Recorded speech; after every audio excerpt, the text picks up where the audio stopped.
They actually, when we built the winery, our winery, it's very modern, very beautiful. We were the pioneers of bringing something like so unique and modern. And then every single local like hated us. It's like, oh my god, they're gonna turn into Napa, Sonoma.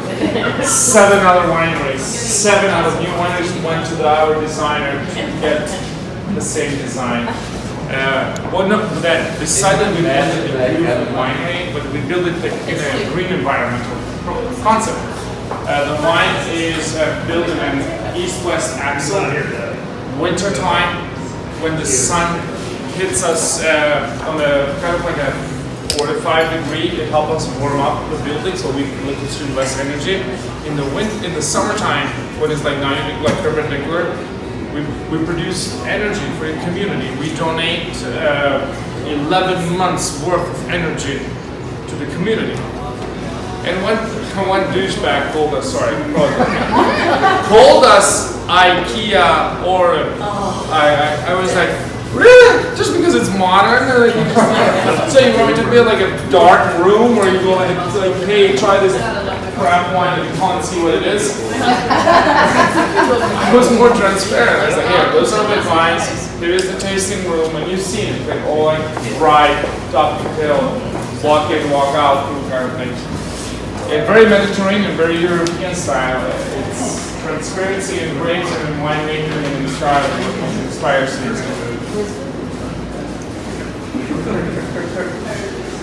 Nice.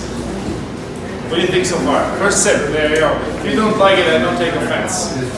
Yeah, because I already made it. I will not be able to reverse it.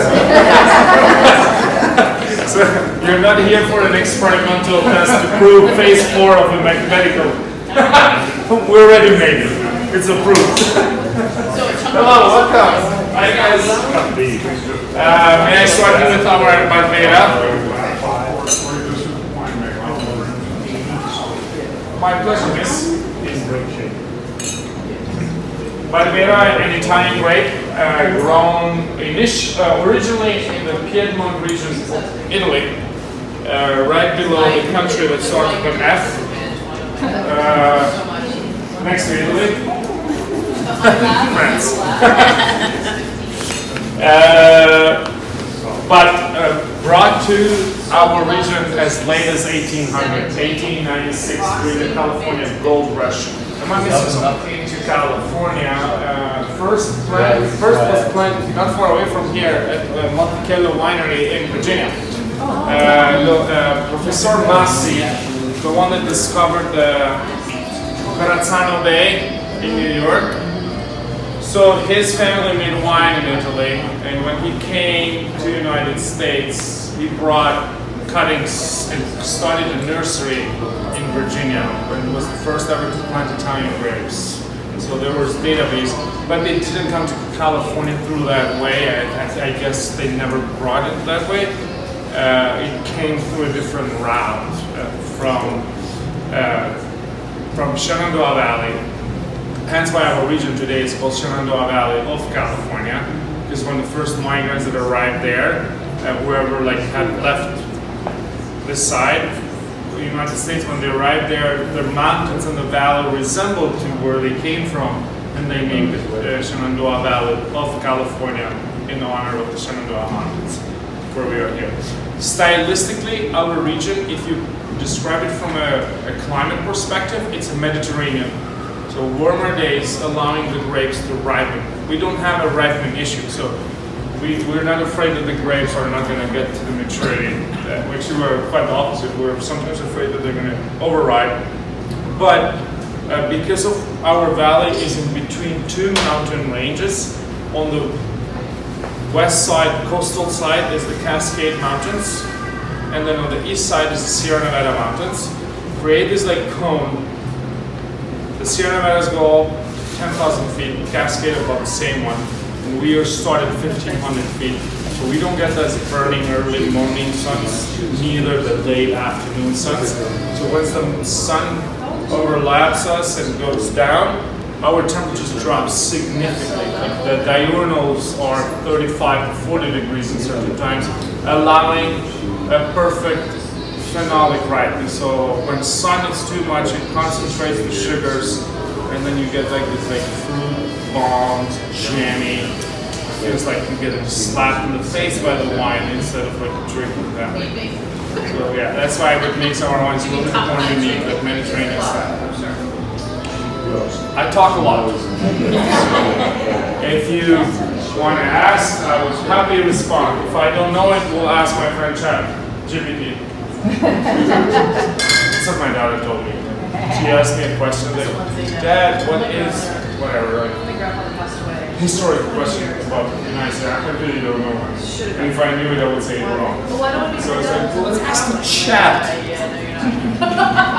Sorry, lady. After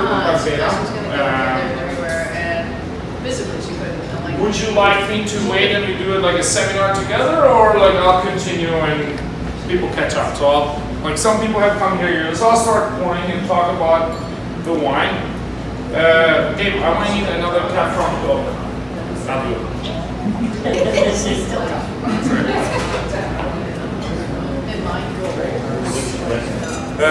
So my mom's last name, the Italian one, is Pucci. Pellegrini. Oh wow. Yes, just one letter he would have been rich.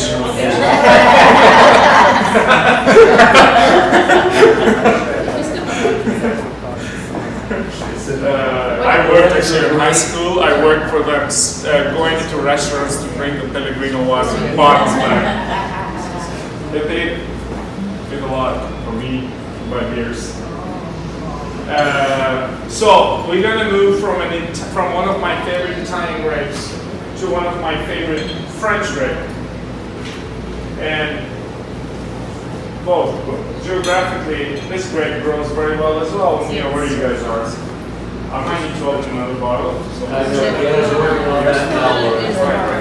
which is Cab Franc.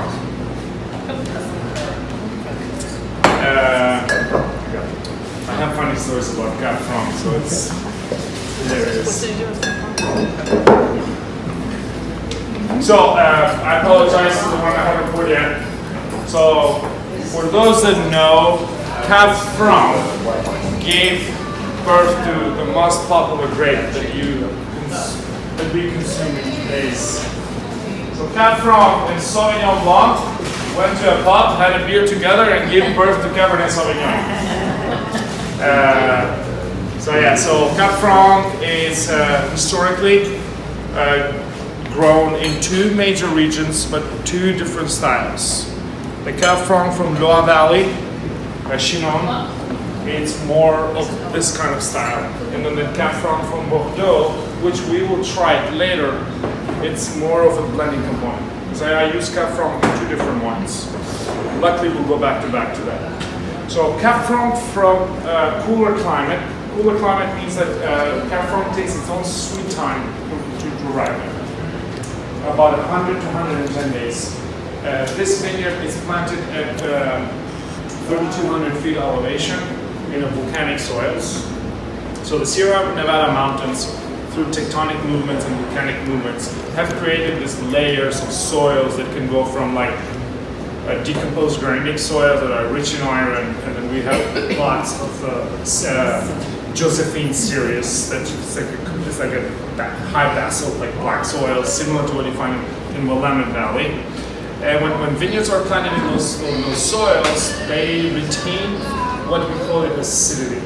So a wine without acidity is like, I don't know, a food without a soul, or a marriage without communication. So. Disaster. So that's why acidity in wine, and specifically this style of red grapes that have a thick skin, where like tannin comes directly from skin. So tannin in your palate are going to absorb the moisture, and it's going to hydrate. What replaces the moisture in your palate is the acid that makes your mouth watery. So think about having these two components balancing each other, so you have like the watery feeling, and the tannin absorbs the water thing, so that's called balance, and allows you for food. Sometimes you drink certain wine where like like you don't even know what to pair it. So like, well, I give up. Just like I'll have the wine, or give me a spoon and I'll eat it. So Cab Franc, the way we make it, well, not just the Cab Franc, all our red wines, we do what it's called cold soaking before.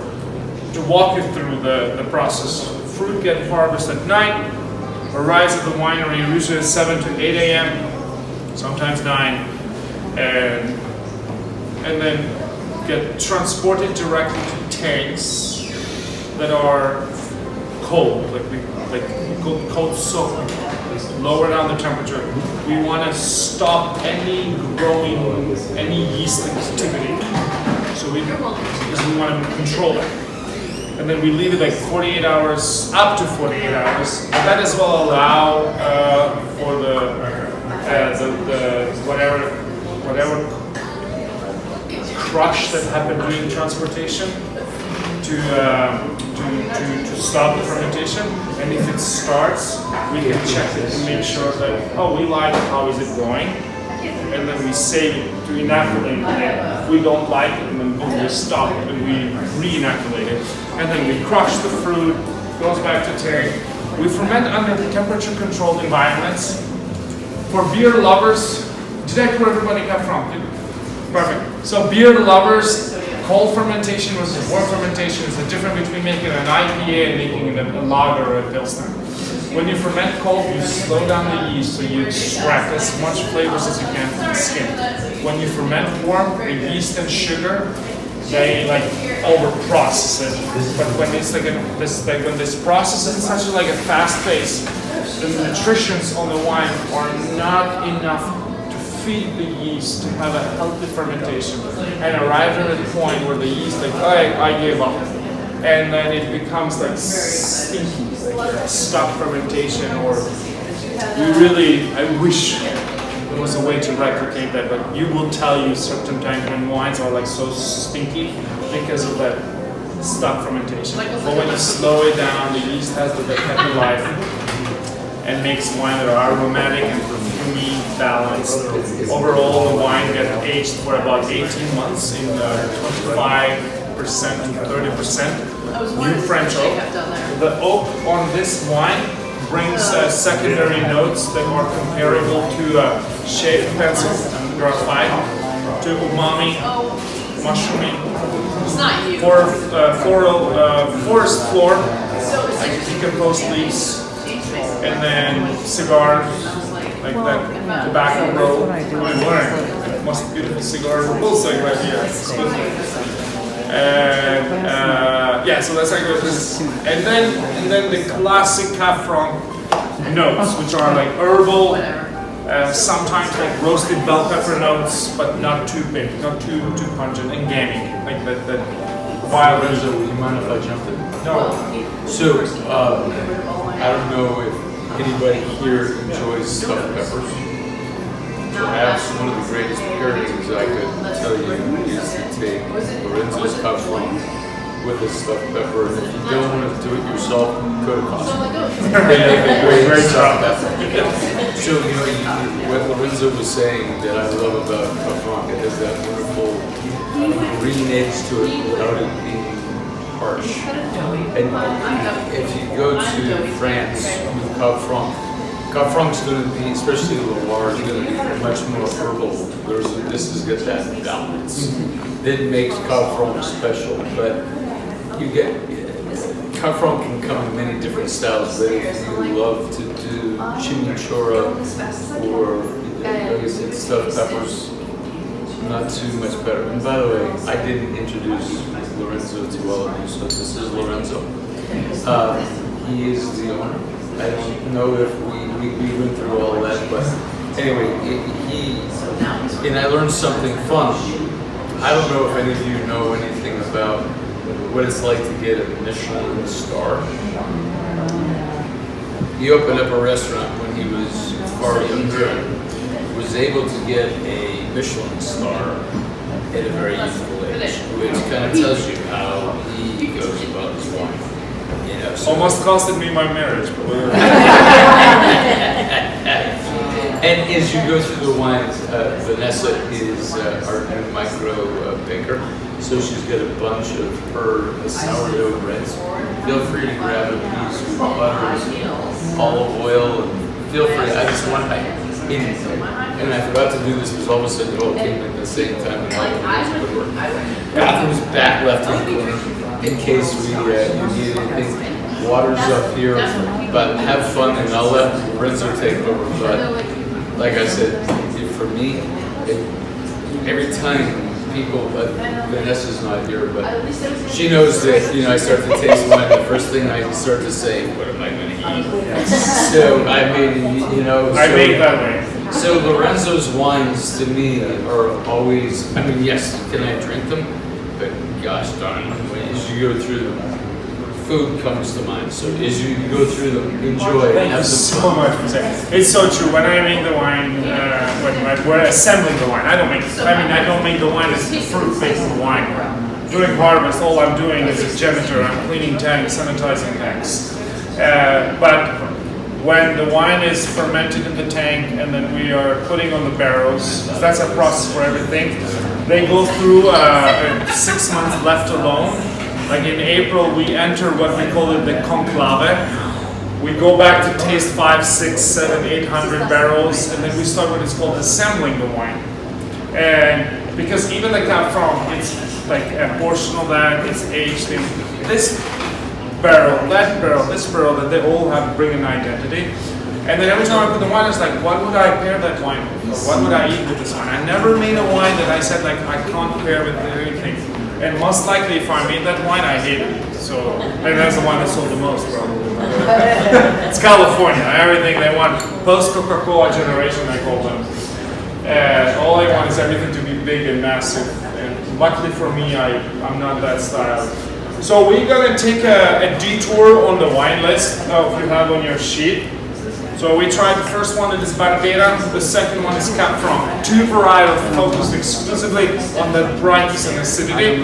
So we're going to skip the Petite Sirah at the moment because it's like having a Prosecco after a Guinness.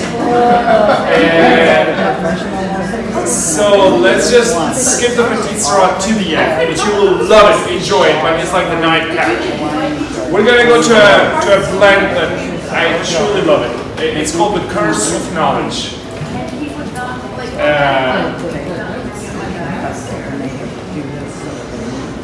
I'm not good at multitasking, so I'm going to pour and then talk.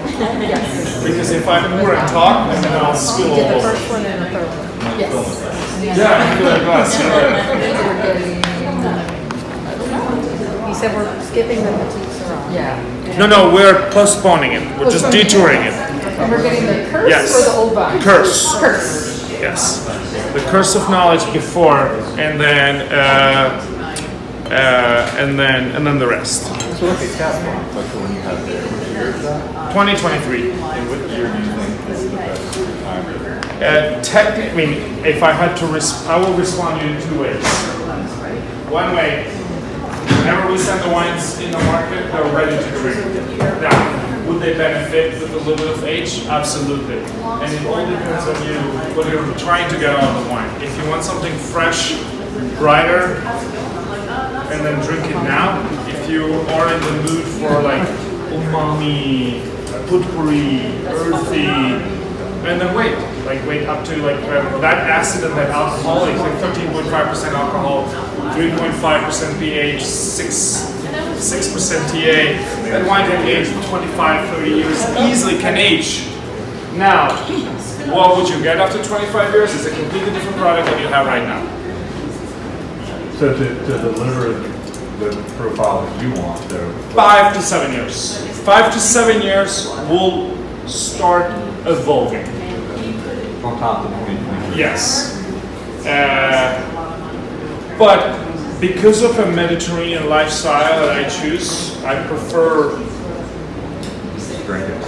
I prefer fresher fruit. I always been I love Barolo, but no, Barolo fatigues me. And don't get me wrong, do I enjoy a good Barolo? Absolutely. I mean, help me out.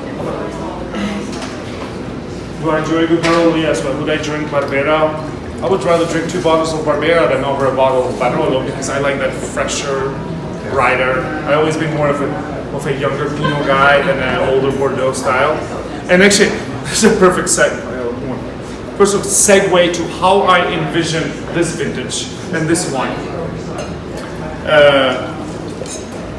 Not every wine is meant to be aged. Not every wine needs to be sitting there for decades until you open, or there's like some talk where it's like, oh my God, open the wine in the morning to drink it in the evening. Yeah.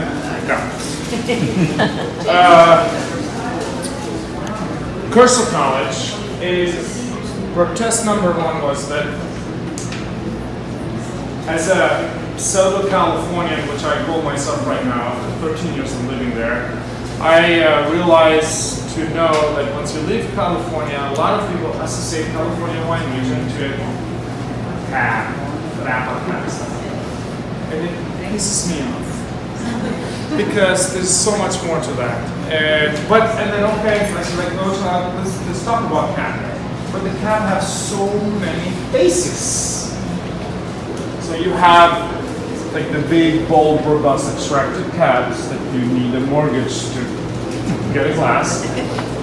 And then Bordeaux was not based on that system. Yes, in Bordeaux you have the $3,000, $5,000 bottles of wine, but that's just like 0.2% of the whole world. The rest, the Bordeaux people drink wine. They're not drinking Rothschild and Mouton and all this. No, they're drinking actually really good Cabernet Sauvignons. So that's why I went back and tried several of these like $20 to $30 bottles of Cabernet. And what made them unique was that they were simple in the sense that they were not pretentious. Not simple in the English version of something simple. Like easy drinking, like a food-friendly wine. Who said that you need a Cab Franc to open it in the morning so you can have a salad in the evening? No, I can open it while I'm cooking. Like people cook in France too. And so that's why Cabernet, I went back and I wanted to make something like a food-friendly wine, a table wine. It's something that, you know, just because it says Cab, it doesn't necessarily need to be extracted and big and bold. And California has like these 2 polars, like you have the Paso Cabs that are like champion, right? And you have the Napa Cabs that are 5-digit wine. And so I wanted to make something different. I wanted to make something that, and that was the help of Philippe Nauta, Bordeaux native, that his own personal brands cost between $200 to $700 bottle of wine. And his desire, we were having a Christmas party and he said, I wish I could make affordable wines. I was like, yes, just come with me. Because we live in a region that real estate is a little bit more affordable. You know, I mean, we're not in Disneyland, we're still in farmland. So we can make these wines. We can make these beautiful wines. And then that protest number 2 that stands behind the name is that there are 2 kind of people that think about our region. It's the people that know about us from the 80s and the 90s, and then they hate everything that came out of there because everything was white zin and sweet wines. And then there's the other people who was like, I don't even know who you are. So I was like, fair enough. So when you go and explain to them like what we do and who we are, it's like they're so terrified to try because there is a level of knowledge that they have accumulated through the course of years about our region that is almost wrong right now. We've changed, we evolved. We're making world-class wines. We have, well, I don't know if I drop names that ring a bell to you, but Andy Erickson, Helen Kaplinger, Favia, Rajat Par, and so on, like cold winemakers who are making wine from our region. So for them, I told to them that you guys are like cursed by that knowledge. So I'm having this personal mission to change that knowledge a bottle of a time and immerse them in a new kind of like lifestyle winemaking that we do. So this is a 86%, this is 2022 vintage, to 86% Cabernet Sauvignon, 8% Matelot, and that should be 94, 86%, and 6% Cab Franc, One time actually I looked at wine, it was a Portuguese wine, and the sum was 102%. You can tell it whoever did the label. It was like garbage from the prior year and then added up something else. It's like, yeah, it's a 2% bonus.